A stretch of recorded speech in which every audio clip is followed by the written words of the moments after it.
खेरत नारे हो दिलवा तूनी का बेरिया सोई जाता नी का बेरिया सोई जाता हो। खेरत नारे हो दिलवा तूनी का बेरिया सोई जाता नी का बेरिया सोई जाता हो। ललना तोहरे बाबा बाटे पिया सा मैं पानी आके जैबू मैं पानी आके जैबू हो। ललना तोहरे बाबा बाटे पिया सा मैं पानी आके जैबू मैं पानी आके जैबू हो। पनिया के गायो मैं कुआनवा सखी सब पूछे सखी सब पूछाई हो। पनिया के गायो मैं कुआनवा सखी सब पूछे सखी सब पूछाई हो।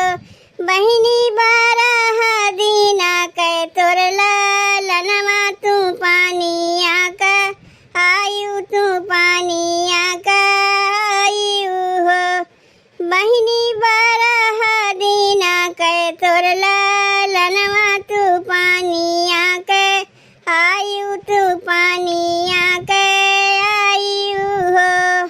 सासू मोरी चाला होना पावे ननद चातु रैतिन ननद चातु रैतिन हो।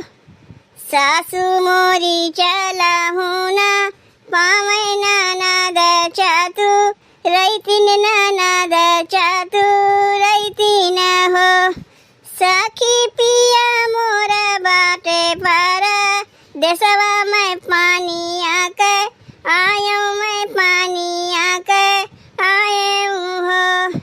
सखी पिया मोर बाटे पर देसवा मैं पानी आके आयो मैं पानी आके आयो हो। बहिनी अवधि सोहर गीतिया कैसन लग? अगर अच्छा लाग हो चैनलवा के सब्सक्राइब कर दियो, वीडियो को लाइक कर दियो भैया बहनी। और हमारे लोग के अगर अवधि कॉमेडी वीडियो देखे कोई तो जाके माया अवधि कार्टून पे देख लियो। नमवा ना भूला जाए भैया बहनी, माया अवधि कार्टून।